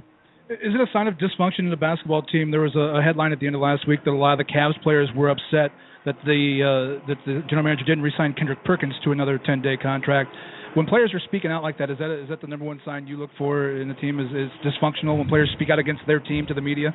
Yeah, it's obviously not. It's not what you want, from a coaching staff and front office staff. I've been reading a lot of stuff on Popovich and the Spurs and, the kind of character and the kind of guys that they have. Like, if you're not bought in, and you're not all about winning and, you just have to be professional about everything that you do on a daily basis, then if you're not going to do that, then we don't want you. I don't like it. I think that's more just attention, but, different world up there. A lot more money, and it's really tough, managing individuals. And we all know that LeBron and any team he's on, whether it's the Cavs or Miami or back to the Cavs again, is always going to be scrutinized as much or more than any other team out there, and rightfully so. When you come off a weekend last weekend where they lose up in Toronto and then lose to the Wizards, who most people perceive to be the two next best teams in the East after the Cavs, and they lose to them back to back, that's gonna raise some scrutiny. But then the Cavs answer with a win over the Pacers, and then follow that up with a blowout of the Wizards, at the Q this past Friday, and maybe quiet some people down a little bit. But I think it's tough too. That there's games where LeBron sits. Yeah. And then I mean, he affects the game. Points, rebounds, assists, matchups. I mean, I don't think a lot of people understand. Like when you're a coach and you're in that locker room, you're talking about this is what they want to do, and this is going to involve LeBron. This is how we're going to guard it. And if they do that 60% of the time, that's your whole game. Yeah. And then offensively, for the Cavs and even defensively, their game plan changes too.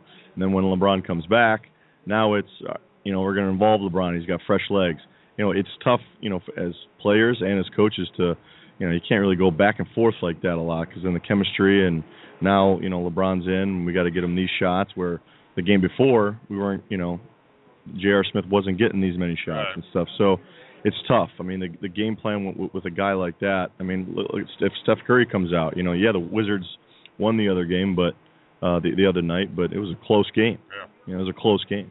So is it easier? Would it be easier as a coach if you had an Anthony Davis where, your offense is built around him, but LeBron's a facilitator of the Cleveland offense. So is it easier to be a coach of a team like that when you've got an Anthony Davis as opposed to LeBron who facilitates the offense where it goes through Anthony a lot? Yeah, I mean, I think there's a little bit of both. It could be easier. Anthony Davis is a guy that gets, obviously there's some plays called for him. But he gets a lot of his stuff, off putbacks, like exactly what Tristan Thompson does. Yeah. Hustle plays, alley-oops, pick and roll game and stuff. So, they both kind of do different things that can outcome, the entire basketball game. Let's talk about the Western Conference because, it's pretty obvious that Cleveland's going to end up being in the NBA Finals. I mean, maybe not, but it's pretty obvious they're going to be there. But then again, all the talk is what the Spurs and the Warriors are doing right now, and with that loss to the Lakers the other night, it's just a 2.5 game lead for the Warriors, who are just doing something that's on pace with those 96 Bulls 20 years ago, but Spurs are right on their butts, and people aren't talking about them at all, or at least very much compared to what the Warriors are doing. Who do you see winning a 7-game series between those teams as you see them right now? What the Spurs have or what the Warriors have? I think number one, I think Popovich, and if I'm him and the Spurs, I love that no one's talking about us because you don't want any of that added, attention, any more social media than you have already. So, right. I think the Pacers I think the Spurs are loving that aspect of it. But Game 7, I mean, a home court advantage. I mean, the Warriors would have it. Yeah. I don't know. That'd be probably one of the best, leading up to playoffs. Like probably the best in terms of everyone talking about it. Probably in years. I was going to say, are people going to view that as the NBA Finals, the Spurs and the Warriors, and then the actual finals are an afterthought? Maybe, I don't know. I mean, I think there's a lot of different factors. I think there's one, if everyone stays healthy. Two, if and I mean, healthy is big in terms, especially for the Spurs. You take Tony Parker or Ginobili, those guys out of it. That's really going to hurt them, and they're a team that that executes their offense and really moves the ball and plays pretty well. And Warriors, obviously have the talent around them, so it should be interesting. Should be really interesting. I got in an argument with a Warriors fan yesterday on Twitter after they lost to the Lakers, who was just distraught and thought that meant they weren't going to make it even to the Western Conference Finals. The winning percentage of teams that have beaten the Warriors this year is like .425. I mean, under 500. But that means they're only really struggling against bad teams. Those bad teams don't play in the NBA playoffs. Is that a good sign that they're really beating up on the good teams and maybe they take a day off a little bit with a bad team? Yeah, I think it's probably good and bad. It's good that they're beating the teams that they're supposed to beat. So I think there's a mentality thing about it. You go into a game where, all right, we've beaten these guys 4 times in a row. We're just going to walk in here and show up and beat them. And a lot of players have that mindset. There's some times even for us this year where that's happened and they, come out and the other team comes out and kicks our butt, just out hustles, out muscles and does that. But I don't know. I mean, Steph Curry had to have a bad night sooner or later. What was he, 1 for 10, I think, yesterday from three-point range? He had to have a bad night sooner or later. Matter of fact, the whole team was bad. I was watching that Lakers game, and nobody looked good. Draymond had 4 fouls in the first half. That took him out of it. And Clay and Steph weren't hitting shots. That's going to happen from time to time. They are human. They are human. And trust me, I think if you look at the earlier in the year and you say, all right, 55-5, I'll take that. And a couple off shooting nights from Steph. But I love it. I mean, it's only their 6th loss. And I've heard the talking heads talk about why they haven't been playing as good lately. And I'm like, wait a minute. They're 55-6. They haven't been winning by 20. Now they're only been winning by 12. It's a huge difference. I can't remember which national talk show host said it, but they're like, they were better when Luke Walton was their coach. I'm like, shut up. Shut up with that crap. And you as a coach can relate to that statement I just made, I know. Before we got to let you go, I know you want to get out of here, and you got a busy week ahead of you, and best of luck this week, beginning Wednesday with Grand Rapids. But, Coach, you got to have some thoughts on Peyton Manning. And as a matter of fact, I want to hear your perspective on that coming from a basketball guy, a guy that played and coached and does coach now, the head coach of the Mad Ants. Steve Gansey, what is your take on Peyton and his legacy and what he's meant to the world of sports and what he means to football and just who he is and where he is in the world of sports and the history of sports? You know, if there's one guy I'd like to sit down and have dinner with and just like pick his brain, you know, as an athlete, it would definitely be him. Do you think he's one of the smartest guys of all time? I mean, you know, just from articles and things I hear about him, you know, the way he prepares, you know, for opponents, I mean, it's unbelievable. I mean, he probably knows other teams' offense and, you know, playbook more than those guys. I mean, I'd really like to, you know, talk to him and see how he prepares against a team and just his leadership and how he communicates with guys. I mean, he's basically a coach. You know, he's basically a coach out there. You know, I love that he's going out on top. You know, the thing that upsets me a little bit is, you know, the stuff that's been coming out, you know, about, you know, the Tennessee stuff and everything. Like, to be honest with you, I didn't even know about that. 20 years later, we're hearing. I didn't even know about that, and you know, not really. I'm not going to comment on that situation, but you know, it's just like, you know, coming from a super high in his life, and then, you know, he's about to retire, and then that's what, if people don't even know who Peyton Manning was, now that's their persona of him. Yeah. Billy asked the question yesterday on Twitter, whose career would you rather have, Kobe Bryant's or Peyton Manning's? Man, that's tough. That's tough. I mean, just because I'm a basketball guy. Kobe's. I said Kobe. Kobe's. I said Kobe. And here's what I don't know. I like Papa John's pizza, though, too. So I think there's perks in both situations. There is. You know, and there's really not a bad answer. Both of them are Hall of Famers, and both of them were at the top of their game throughout their career. And both of them had situations in their life where, you know, you look at all these, you know, big-time athletes and players, and they make mistakes, too. Yeah, exactly. They're all human. I think I opted towards Kobe because I think he dealt with a little bit less scrutiny, playing scrutiny. The last couple of years he's been under scrutiny, but only because, you know, people are like, man, Kobe's not what Kobe used to be. But Peyton's always been scrutinized. He wasn't a playoff quarterback. He wasn't as good as Brady. He didn't have as many Super Bowls as Brady. So I opted for Kobe on sheer, you know, more championships and less scrutiny is why I said Kobe's way on my answer. But didn't Kobe go through those 3 or 4 years where it was, can Kobe win without Shaq? Yeah, I know. But still, 5 titles in your 20 years is a pretty good percentage compared to the history of sport.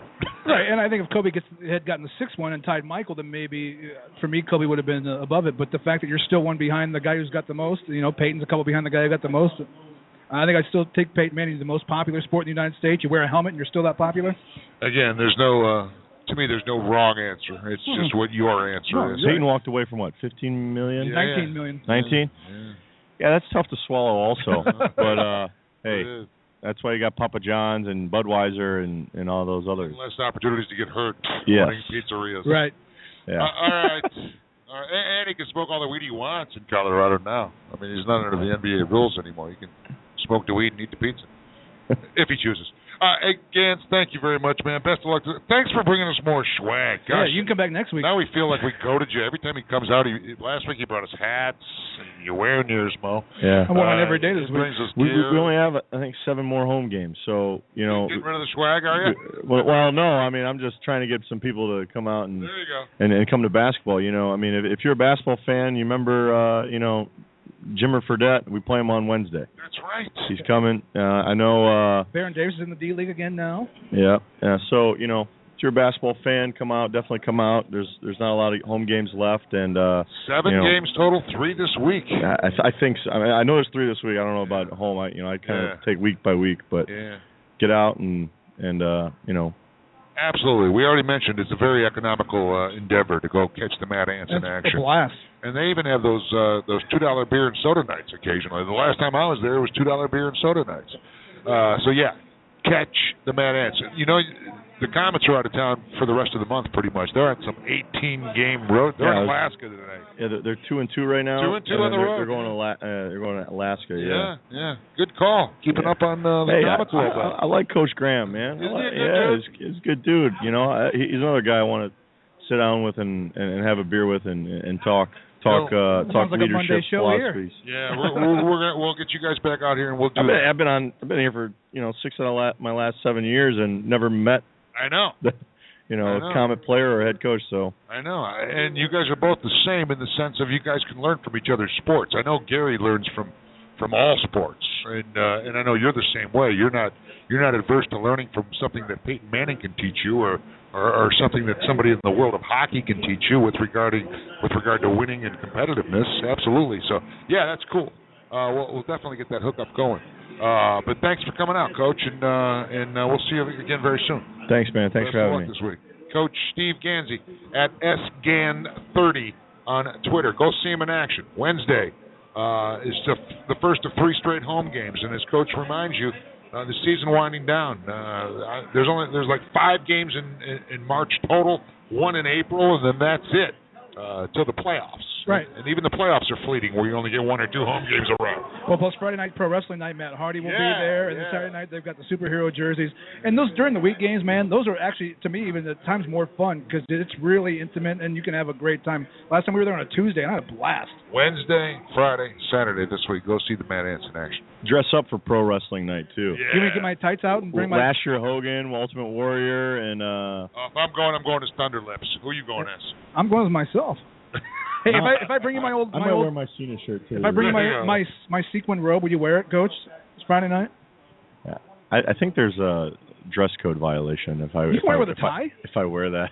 Woo! There's my Ric Flair. Says I have to wear a sports coat. It says I have to wear a sports coat. It is a sport. I have a sports coat that's sparkly too. I'll send you a picture. Send me a picture. I'll bring it up with my GM and see what he says. Jans, thanks, man. Take care, buddy. We'll see you again soon. And up next, we got to get Reggie Hayes in here to spend a little time on Peyton Manning, man who spent many years covering the Colts and Peyton, and a guy who also covers the Mad Ants. So we can touch base with Reggie Hayes on a few things. At Reggie Hayes 1 on Twitter is how you find him.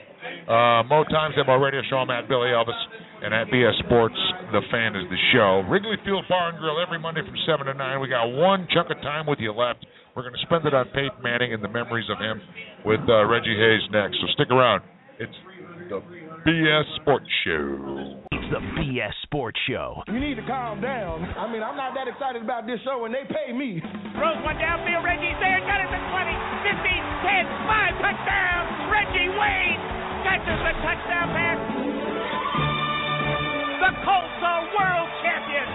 World champions for the first time since 1971. Welcome back to the BS Sports Show. Monday nights at 7 to 9 at Wrigley Field Bar and Grill, Fort's Best Damn Sports Bar, and $8 unlimited topping large pizzas are the featured item on the menu. And if pizza's not your thing, how about Dollar Mighty Burgers, pulled pork sandwiches, or chicken sandwiches? $1 each for those great sandwiches. And that's every Monday night. So stop out, if not tonight, a future Monday night from 7 to 9 while the BS Sports Show's out here live. Thank you for tuning in. Of course, today's the day that Peyton Manning has decided to call it quits. And, we've been talking about it all night with our guests. Big thanks to Our first guest earlier this evening, Blake Sebring of the News Sentinel, for stopping by. We talked a little Comet hockey, but we got his take on Peyton. We also talked to Phil B. Wilson, formerly of the Indianapolis Star, now with ColtsBlitz.com and a longtime Colts reporter, about his thoughts. And Steve Gansey of the Mad Ants has just spent some quality time with us, and he would love to sit down and pick Peyton's brain and had his thoughts on the legacy of Peyton Manning. So we're going to finish up. We saved the best for last at Reggie Hayes 1, the Twitterverse. Reggie, how's that for a build-up? You are Reggie piling Hayes on heavy now, man. The end of the show, it really gets thick, doesn't it? Yeah, it does. We get drunk. Yeah, we're a few shots into the show at this point. No, Reg, all kidding aside, Peyton Manning calls it quits. I got to tell you, this is one of the most, this is one of the best decisions Peyton has made in a long time, because I was starting to think he was seriously thinking about playing another year or so, and I'm really glad he realized what we all realized. The armchair quarterbacks all knew that go out on top, Peyton, but it's so much easier said than done when you have that competitive spirit like a Peyton Manning does. But good on him for having the wisdom and I guess you could say the maturity as well as the foresight into saying, you know what, there's no better time than now to hang it up. Do you agree with that statement? Oh, yeah, I do agree. And I think that I liked how he was patient and made sure to logically talk himself into it, because right after the Super Bowl, it was all about emotion, waving goodbye to the crowd and feeling like, I'm going to ride off in the sunset. And he said 2 or 3 times, Tony Dungy said, don't make a rash decision, take time to think things over. And I think once he got out of the high of the Super Bowl and got into the more logical, okay, here's where I'm at, here's what my body can do now, here's potentially the teams that are interested in me, which I probably would say wasn't very many. How could you get a better way to leave the game? I think it was maybe he spent that month writing that farewell speech, because that was a great one. Reg, I don't feel like Peyton Manning ever doesn't do anything that's calculated, and I felt all along he was going to retire. When he said the thing to Bill Belichick after the AFC Championship game about it being the last rodeo, Peyton, of all people, knew he was mic'd up. He knew after he got in the fight with Jeff Saturday he was mic'd up. Hadn't Peyton Manning, in your mind, had he already made up his mind? I mean, it doesn't seem like knowing he's mic'd up, says it to Bill Belichick, and hasn't already pretty much decided he's retiring. I could buy your approach on that, and the fact that he does think ahead to what he's doing. He knows what he's doing. He knows how he's phrasing things, and he's been in the spotlight long enough to know, you're right, that everybody's listening to whatever he has to say. But I do think that maybe he did take a step back and just confirm what he'd already decided. I definitely want to do this, because he still has, as all great athletes do, he still has a big ego, and if he thought that he could still come back one more year in the right situation and do it, I think he would have reconsidered that. All right, just look in your crystal ball a little bit, Reggie. Do you think for a second that if Peyton, loses a close game, doesn't look horrible, isn't crucified for his personal performance, but if they lose that game, and Elway gets in his ear and says, "You know what, dude, man, I'm gonna see what we can do about does he come back for one more year to try to win it with the Broncos if they don't win this Super Bowl?"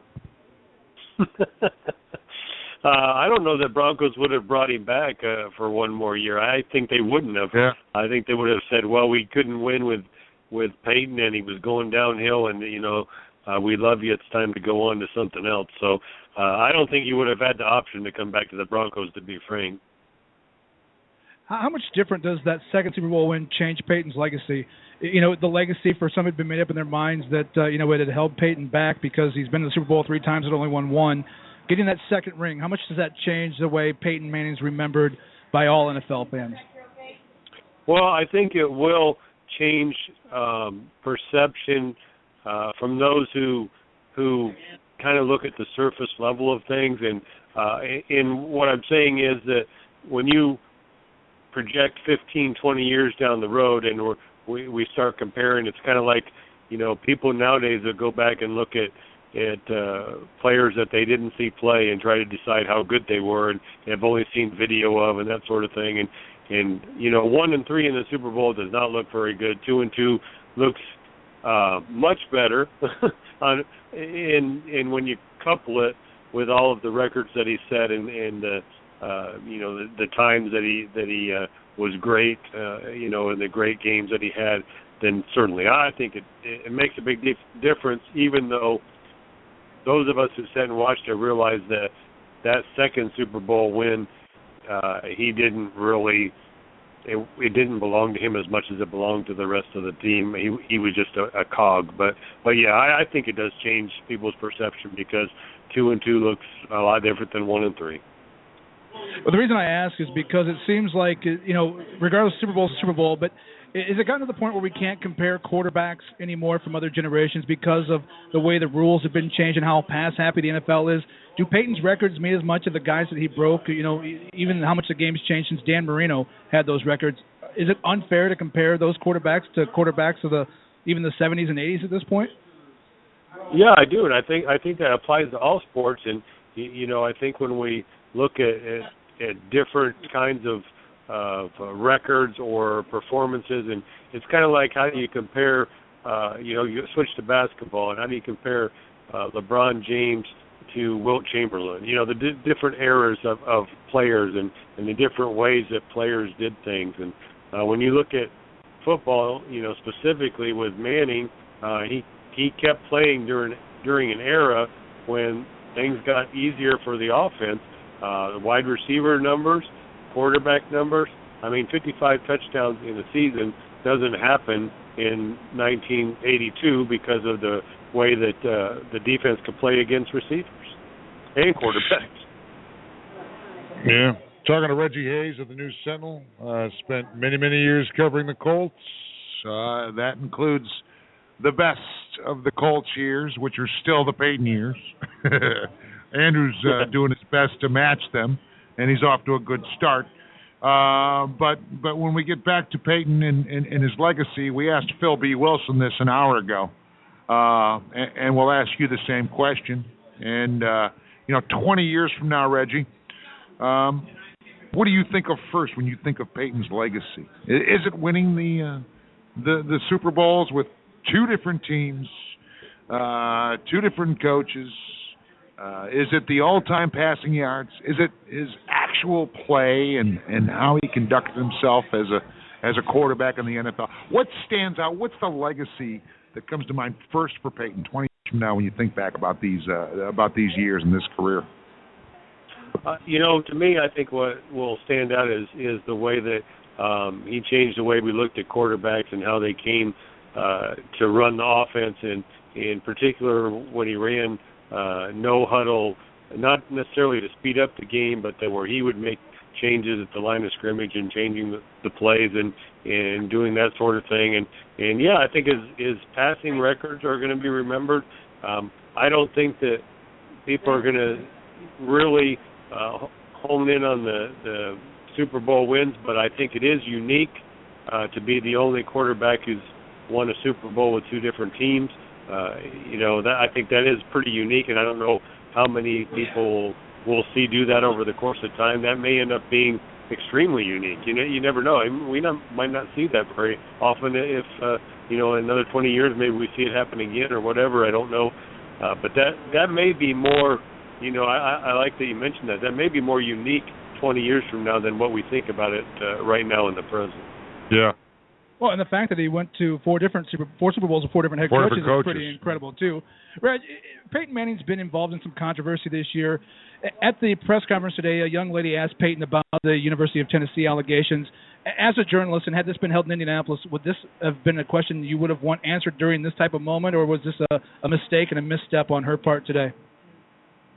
You know what? I do go both ways on that, which is a bad answer on my part. But I do understand that he hasn't answered questions about that over the course of this last period of time. He answered questions about HGH and that sort of thing the last time he was available. You don't know how often he's going to be available. It's an ongoing story. So I understand you asked the question. He clearly expected someone to ask that question, because I don't think he came up with the Forrest Gump thing off the top of his head. I think he knew that somebody was going to ask that question. So I think he was prepared for it. As a journalist, you sometimes have to ask the tough questions. If that question hadn't been asked at all today, I think there have been people saying, oh, that was just a love fest. Journalists just kiss Peyton Manning's behind and don't ever put his nose to the fire. So I'm okay with it. In Indianapolis, if it was Indianapolis reporters, I bet it wouldn't have been asked, because generally Indianapolis reporters, and myself included, are not as hard hitting with questions as they are in other parts of the country. Reggie Hayes of the News Sentinel, long-time Colts reporter. I'm going to repeat Mo's question also from earlier to Phil B. Do you think it's this upcoming season that Peyton goes into the Ring of Honor? Do you think it's up to Peyton to figure out when it's best to do that? How soon before Peyton's honored by the Colts and goes into the Ring of Honor? I would bet that Irsay will give him kind of the leeway to decide that. My guess is that maybe it would wait a year to let his career kind of ease off and then bring it in. I mean, you conceivably you still have Reggie Wayne to put in the Ring of Honor too, and he's been out longer than Peyton has. So I would guess that maybe it'll be up to Peyton, and maybe he'll say, well, you need to get Reggie in there first, and then I'll give me a year or two, and we'll do it then. He's not gonna. I mean, Irsay will leave it up to Peyton. I think that he knows he's going to go in it, and he may not want to go back there to Indianapolis right the year after he retires from the Broncos and suddenly say, hey, I'm back to Indy. He might want a little space in between there. But did you guys ask Coach Gansey if he thought they should ask Peyton Manning that question? He's always on the receiving end of the questions. We did ask Gans that. We asked him a few things, and all he made it clear to us was that he wanted to sit down and just pick Peyton's brain, because he thinks he's one of the smartest guys to ever play the game of sports. And not just, his intelligence with regard to the game of football, but being smart about preparation and being smart about, being a student of the game and always learning. Mm-hmm. And one of the smartest minds when it comes to that. And that's also a fair assessment and part of Peyton's legacy as well. Yeah, I definitely agree with Steve on that. That he was always fun to listen to when he really talked about things involving sports, whether it was strategy, whether it was kind of the mental edge and the things you have to do to be prepared for games. And I would agree as far as between the lines, in the locker room, and film sessions, that would be fascinating to listen to Peyton discuss a variety of things, no question. Reg, we're coming up on an era where there's going to be a lot of first ballot Hall of Famers. Is the 5-year rule, is that a rule that needs to be done with? I mean, shouldn't we be able to honor guys quicker, whether it's 1 year, 2 years? A guy like Peyton Manning, should we really have to wait 5 years to put him in the NFL Hall of Fame? I'm okay with that. I mean, I think it's kind of cool that you have a cooling off period before you go in there, so that maybe in that time period you can come back and maybe have a little bit more appreciation for it. And I tell you what, I think NFL players as a whole, the guys that go in, probably appreciate the gap, because they've had a period where everybody's telling them how great they are. Then they kind of go back to their version of normal life, and then they get a chance to get back up front and hear how great they are again. I think they kind of like that. Yeah.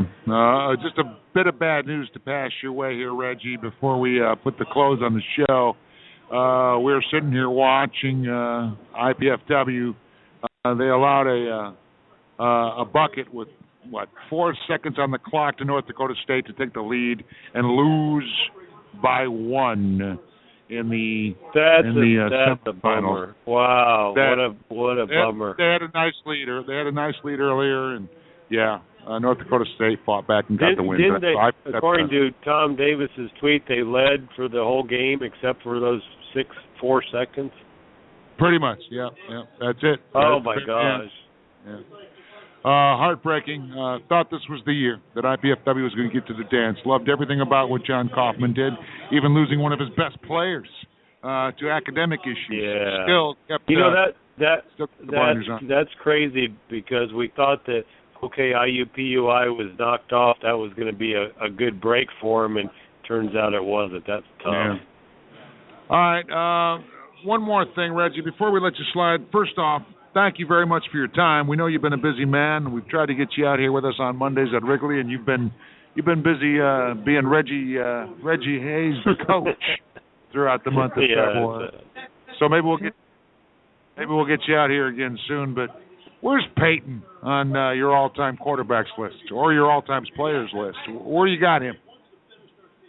Oh wow, that's that's so hard to pick. I think that right now I still and this is I think it's the era that you grow up in. I still put Joe Montana number 1, and I put Brady and Manning tied for 2 right at the moment. You're gonna leave it tied for now. That's good stuff. But I think you grow up in an era and you watch certain quarterbacks and then you think the guys that come along afterwards, man, they're not quite that good. But wow, what an argument! I could be convinced a variety of ways on that, but I still like Montana number 1. So there you go. There you go. Reggie Hayes 1 on Twitter. Read his work in the News Sentinel. Covers the Mad Ants, who are in action 3 times this week: Wednesday, Friday, and Saturday at the Coliseum. And big thanks to Reggie for spending some time with us recapping Peyton's awesome career, and I'm sure we'll talk again soon, buddy. So thanks for your time and have a great week, pal. All right, you guys take care too. Thanks. All right, the one and only Regiliciousness, as Mo has dubbed him, and we refer to Reggie as Regiliciousness tonight. It's just Regilicious. That's why we didn't refer to him as that. It's just Regilicious. You will continue to correct me on that. Well, even though Regiliciousness is even bigger and better. It is bigger, but it makes me sound like I'm not hip at all by saying it's like a double negative. We appreciate you tuning in. And by all means, make sure you get out here one of these Monday nights, not just to hang out with us. That'd be like the least of the reasons. We'd appreciate it. We'd love to meet you, but we also have great guests like Mad Ants coach Steve Gansey, like IPFW head coach John Kaufman. Man, he's going to be unconsolable for a couple weeks. And like Gary Graham, the Komets head coach, but also writers like Reggie Hayes, like Blake Sebring, like Ben Smith, who stop out and spend some time with us. And don't forget the $8 unlimited topping large pizzas, $1 mighty burgers, pulled pork and chicken sandwiches as well. Lots of reasons to get out. And sadly, North Dakota State was a team, remember, 2 years ago that hit that last second shot that kept them from going to the big dance in the finals. It was almost a similar ending. Yeah. Where North Dakota State stole it at the end. Yeah. They did that 2 years ago when Jasic was head coach, and they just did it now. And it has to bring back evil memories for John Kaufman. As I say, he'll probably be somewhat inconsolable for a while. Maybe we should have the Mrs. Coach Kaufman out. Maybe we should. Maybe we should. At any rate, thank you very much for tuning in. Have a great rest of your week.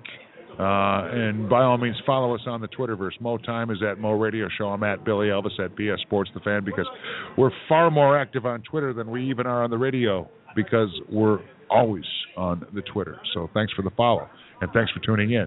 It's the BS Sports Show.